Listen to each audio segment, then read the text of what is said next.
So I made a joke a while ago where I asked how cheap would the rent in Gotham have to be for you to even consider living there. But I was thinking about it, and it definitely doesn't stop at Gotham. Any major city in a comic book universe would be terrible to live in. So then I'm thinking, You should make a video where you rate what you think the worst city to live in would be in fiction. and yeah, my inner monologue sounds like the banana guards from Adventure Time. Do you have a problem with that? It's actually a really bad problem. I hear them at every waking hour and it horrifies me. I can't escape. So then I started writing down famous comic book locations and what goes wrong in each city. But that made me come to a realization. Why is New York City in Marvel Comics so terrible? It has no reason to be. Let me explain my thought process. It started with me thinking about DC... Gotham City! Sorry, it cut me off. I was saying, it started with me thinking... Gotham City! It started with me thinking about DC Gotham Comics. City! I'm gonna be honest, I don't think I'm gonna be able to make it all the way through this sentence without it interrupting me and saying Gotham City. Oh. Gotham has a lot of is it seriously not going to do it? I'm kind of like, Gotham has a lot of terrible things happening in it, but when I was really thinking about it, I'm pretty sure the only heroes in Gotham are Batman and Batman-adjacent heroes. Like people who work with or for Batman, or at some point did work for Batman. The Bat family, if you will. That's f***ing terrible John Mulaney impression. I should not have done that. But the entirety of Gotham is being protected by like 10 people. So yeah, it's a terrible place to live, but, you know, I guess... they're doing a good job, I guess? I don't know. New York City in Marvel Comics does not have this excuse. There are so many superheroes occupying New York City in Marvel, it's pretty ridiculous. There's the Avengers, the Fantastic Four, the Defenders, Spider-Man,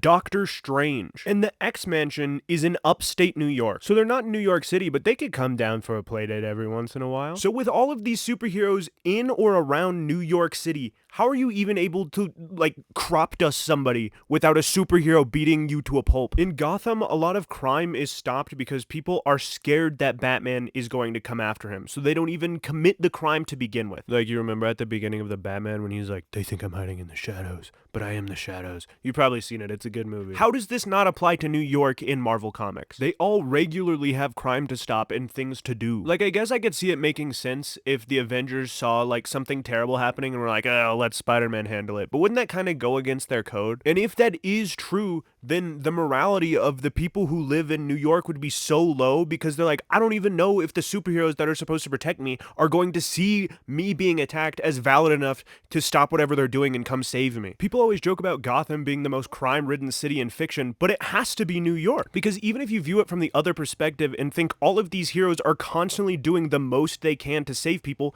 there's still crime. So their best effort is still not good enough. That would be so unbelievably demoralizing from the perspective of a civilian, whereas in Gotham, you at least think Batman is making a difference on his own. Okay, so I was just like, maybe the population of New York City is greater than that of the population of Gotham City, and that's why there's more crime. There's just more people. I looked up, there's 10 million people in Gotham City. That's 2 million more people than there are in New York City. Why are there that many people in Gotham City? Like, am I supposed to believe that all of these superhero teams combined do a worse job than Batman? Actually, no, that makes sense. Yeah, check. So with this thought process, I'm thinking it would be much worse to live in Marvel's New York than in DC's Gotham. Except the villains in Gotham are way worse. There may be less overall villains in Gotham City, and most of the time they're probably in Arkham Asylum. But having a Batman villain go after you would be much worse than most of the villains in Marvel's New York. Getting captured by a villain in Marvel's New York is like... Capturing you isn't anything personal. I'm just trying to bring out Spider-Man. Dude, I got work tomorrow. But being captured by a villain in Gotham is like... Hello? I'm gonna break your legs now. What? No! Yep, sorry. I already made up my mind. Sorry. So I feel like that would probably be worse to experience overall than the first. So I guess I didn't really come to a conclusion in this video on what the worst city in comic books to live in would be. All right, well, I'll see you in the next one. Hope you enjoyed. Hope you had fun. Also,